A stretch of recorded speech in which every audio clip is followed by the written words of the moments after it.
When we are born, we are unconscious, unaware of our existence, and embraced by nature. The world ruled by unconscious instinct is dark and uncertain. Without consciousness, there is no sense of the passing of time, or of the distinction between opposites. In our unconscious states, one archetypal behavior predominates, that of the mother archetype, which instructs us to seek the close embrace of our mothers. Here we can rest comfortably and continue our passive, unconscious existence. This has been symbolized in mythology by the earth, which is considered the mother of all living things. The earth is the realm of nature, of instinct, and of the unconscious, which is attuned to the natural order of things. But being absorbed passively in nature means a deprivation of one's own will, and the developing psyche begins to display an aversion to the mother archetype, a yearning to explore the world despite the dangers that lurk there. The mother archetype becomes a devouring force, which prevents the child from becoming independent, and this conflict begins to produce a feeling of a sense of self, of a sense of being independent from one's surroundings, rather than cosmically entwined in the exterior world. This heroic attitude is met with another archetypal force, that of the father. The father archetype is the psychological basis of authority, which enables the imposition of certain rules, norms, and moral attitudes upon the child, which vary from culture to culture. All of these are the marks of a civilized culture which has turned away from a purely natural existence, as law and moral order is associated with the supernatural realm of heaven, a realm we perceive to be above us, just as the father imposes his order from above. The father archetype represents order, and it is this order which stabilizes a human society against the forces of the unconscious, which otherwise attempts to revert back to a primitive existence. Human laws and morals are symbolically seen as divine, heavenly, and are reinforced by masculinity, as opposed to nature, which is seen as earthly, feminine, and profane. As Neumann writes, "The men are ranked with the fathers, with the elders, who are the bulwark of law and order, and hence with the world system, which we may call symbolically heaven, because it stands at the polar opposite to the feminine earth." This is why in myths, laws often come from a divine source, usually a masculine paternal deity, such as the Ten Commandments. Consciousness is partly a consequence of this heavenly masculine principle operating on an individual level, which attempts to subdue and order the chaotic unconscious, which is seen as earthly and maternal. Societal expectations are internalized through the father archetype, which then attempts to control the instincts.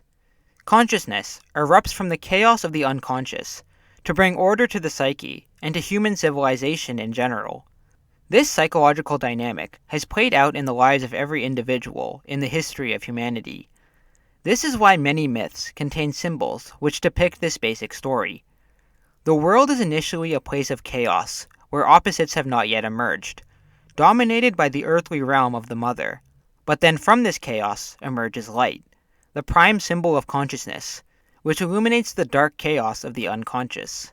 The heavenly realm, which is associated psychologically with the father archetype, splits off and is separated from the earth, just as the father is separated from the mother, and order is separated from chaos.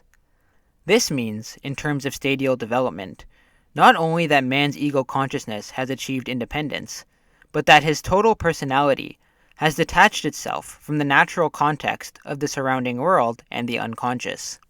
These symbols are the mind's attempts to understand its own situation, using the familiar ideas of heaven, earth, mother, father, chaos, and order, and myths allow us to understand our own psychology through such metaphorical depictions.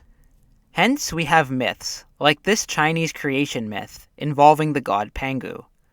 The universe was originally Wuji, formless, shapeless, and without opposites. From this chaos, a primordial egg emerged, where yin and yang were blended together, and Pangu was contained within. Pangu emerged and set about creating the world by separating yin from yang, and dividing heaven and earth, standing between them and pushing them apart. This myth is just one example among hundreds of others, which demonstrate how early humans conceptualized their own psychology. These symbols stood as familiar metaphors for ideas which are relatively obscure, and hence allow consciousness to evolve. It is thus the heavenly realm, the gods which make it their abode, and the morals they seemingly impose on human society, which gives birth to the ego, leading mankind further and further away from the earthly abode of the unconscious. This is marked by an ever-increasing tension between the natural instincts and the unnatural world of spiritual aspirations, which has given rise to our unprecedented modern consciousness. This isn't merely symbolism, it is also in some sense true. Higher and higher realms of conscious awareness have taken us further and further away from nature and closer to heaven. Heaven represents the idealized society, the goal we should attempt to pursue as we become more and more advanced. It is the kingdom we should strive to replicate in our own society. In many ways, the mythological division between heaven and earth has borne out in reality. This is why our society has become both technologically and morally sophisticated, as our consciousness has expanded further outwards from a purely archetypal nature up towards the unreachable heights, and we continue to do so. In early cultures, the very idea of law and order is derived from a supernatural force. Today, laws are more or less something we devise for ourselves, but in the past, they were seen as being devised by the gods. Laws are enforced through the masculine principle of authority, which is an archetype which can be utilized in the advancement of culture and in the creation of a higher civilization.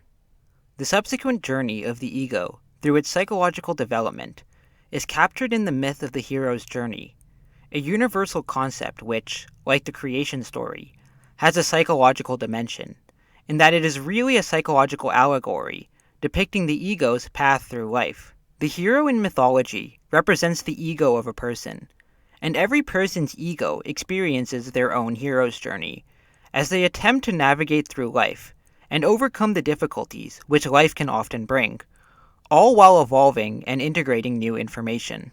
As Neumann puts it must be emphasized that the mythological fate of the hero portrays the archetypal fate of the ego and of all conscious development. It serves as the model for the subsequent development of the collective, and its stages are recapitulated in the development of every child. The cultures of the past elevated heroes as the ideal standard of human excellence. They represent the model which we should all aspire to be. This is because of a fundamental human craving for mastery and independence, all while overcoming adversity. But alongside this, we also desire to find our own way and venture along unknown paths, away from the safe and the familiar. The hero is the archetypal forerunner of mankind in general.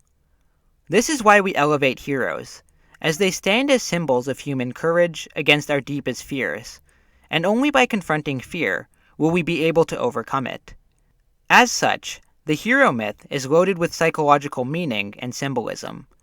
The hero's fate is the pattern in accordance with which the masses of humanity must live, and have always lived, however haltingly and distantly, and however short of the ideal man they have fallen.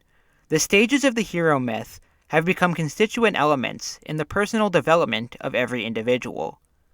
In this video, we will look at the birth of the hero, and later videos will discuss the subsequent stages of the hero's myth. The hero's journey of mythology is a product of the ego's natural desire for self-mastery, independence, self-assertion, courage, and willpower. The symbolism of the hero captures the immense complexity of consciousness. As mentioned before, consciousness is a product of the physical, natural world, represented by that which is earthly, as well as the spiritual, metaphysical world of laws, rules, and societal expectations. This necessarily demands a repression of instinct, and the stress between the heavenly law and the earthly instinct gives rise to the ego. The ego is our inner voice and sense of self, and this is needed to direct the psyche away from the instincts and towards a higher spiritual existence. For this reason, many mythological heroes are born from one parent who is divine and another one who is mortal. This binds the hero to both heaven and earth, just as the ego results from the earthly instinct and from the metaphysical products of culture. For example, Heracles is the son of a mortal woman, Alcmene, and the king of the gods, Zeus.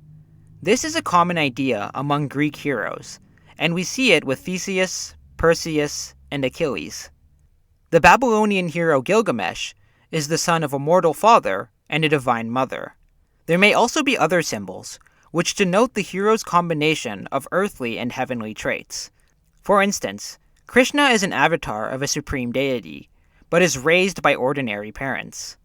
Other times, the heroes are born from virgins, as virginity is a symbol of sanctity and holiness, and this symbol also strengthens the origination from the maternal Ouroboros motif. The ego is the part of a person which feels itself to be separate from the rest of the world and from other people. It sets the boundaries between I and not I. This feeling of separation between the ego and the external world is why the hero often feels set apart from other people. He is a human being like the others, mortal and collective like them, yet at the same time he feels himself a stranger to the community. He discovers within himself something which, although it belongs to him and is, as it were, part of him, he can only describe as strange, unusual, godlike. In the process of being exalted above the common level, in his heroic capacity as doer, seer, and creator, he feels himself like one inspired, altogether extraordinary, and the son of a god. Another trait which defines the hero is his masculinity. Masculinity is a symbolic trait characterized by strength, courage, assertiveness, and independence, traits which are also associated with consciousness. Even heroic female characters are accentuated by traits which are traditionally considered masculine. Consciousness in women, no differently than in men, depends upon the strengthening of their masculine side, also known in Jungian psychology as the animus. Heroes are typically defined by an excess of masculine traits, and demonstrate this by accomplishing great feats of strength and bravery. Masculinity is associated with consciousness because of the masculine desire for independence, which strengthens the ego's feeling of its individuality relative to others, as well as by the fact that the ego thinks of itself in a high regard, in an almost pretentious manner. As Neumann explains, the awakening ego experiences its masculinity, i.e., its increasingly active self-consciousness, as good and bad at once. It is thrust out from the maternal matrix, and it finds itself by distinguishing itself from this matrix.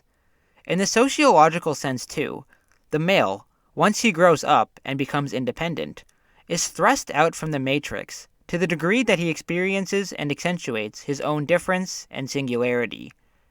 The emphasis upon masculinity, in order to become increasingly self-conscious, and the elevation/worship of the hero, is obvious when we think about archaic human societies. In the past, it was necessary for a hunter-gatherer band to have mature and independent adults who could contribute to the group's survival and potentially defend the group from threats. An excess of unconsciousness makes this difficult, since the unconscious instincts are impulsive and uncoordinated. Hunting and war are conducive to the development of an individual ego capable of acting responsibly in a dangerous situation, and equally conducive to the development of the leader principle. When one encounters a threat, it is easy to give in to fear and flee, but consciousness is able to subdue this impulse in order to act courageously. Other activities, which demand a great level of willpower, also depend upon a strong consciousness. The criterion of manliness is an undaunted will, the ready ability to defend the ego and consciousness should the need arise, and to master one's unconscious impulses and childish fears. This is why almost every culture possessed some form of initiation ritual, which, through its powerful psychological symbolism, accentuates consciousness within the boy and turns him into a man. The rites that induct a man from one age group to another were accordingly rites of initiation. Everywhere, these men's societies are of the greatest importance, not only for the development of masculinity and of the man's consciousness of himself, but for the development of culture as a whole. If you're interested, I made a whole video about the psychology of initiation rites, which you can watch after this. The hero's myth is a way to elevate the heroic ideal of self-consciousness, but it is also, simultaneously, a product of the way consciousness develops. This is why the hero's myth is satisfying to experience, because it speaks to us at a deep psychological level, and reinforces our own desire to be the master in our lives, rather than being guided by exterior forces. The masculine trend is towards greater coordination of spirit, ego, consciousness, and will. Because man discovers his true self in consciousness, and is a stranger to himself in the unconscious, which he must inevitably experience as feminine, the development of masculine culture means development of consciousness. Increasing masculinity tears the ego further and further away from the unconscious instincts towards other modes of being and towards higher civilization. Our desire to reach our archetypal fathers in heaven has literally caused humans to become more and more godlike, all thanks to the symbols which mankind has produced in order to understand his own psychology and elevate traits which were advantageous to his survival. However, all heroes must face challenges which are by no means easy to overcome. Chaos, both within and in the world around us, threaten to take away our self-reliance and the consciousness we have worked so hard to attain. With the progressive individualization of humanity and its emergence from the inchoate state of participation mystique, the ego of each man takes on a clearer definition. But, in the process, the individual becomes the hero, and has in his turn to exemplify the myth of the dragon fight. Overcoming the threatening force of chaos, symbolized as the fight with the dragon, is a dangerous task, which the hero may not be able to overcome. But if he should do so, and if you should overcome your own dragons, there are many rewards, both for yourself and for collective human society, as we reach ever closer to the divine realm. Not until the hero identifies himself with what we have called the masculine heaven can he enter upon his fight with the dragon. The identification culminates in the feeling that he is the Son of God, embodying in himself the whole mightiness of heaven. This is as much to say that all heroes are God-begotten. Heavenly succor, the feeling of being rooted up aloft in the Father Divinity, who is not just the head of the family, but a creative spirit, alone makes possible the fight with the dragon of the Great Mother. Representing and upholding the spiritual world in the face of the dragon, the hero becomes the liberator and savior, the innovator and bringer of wisdom and culture. In Part 6, we will dive into the fight with the dragon.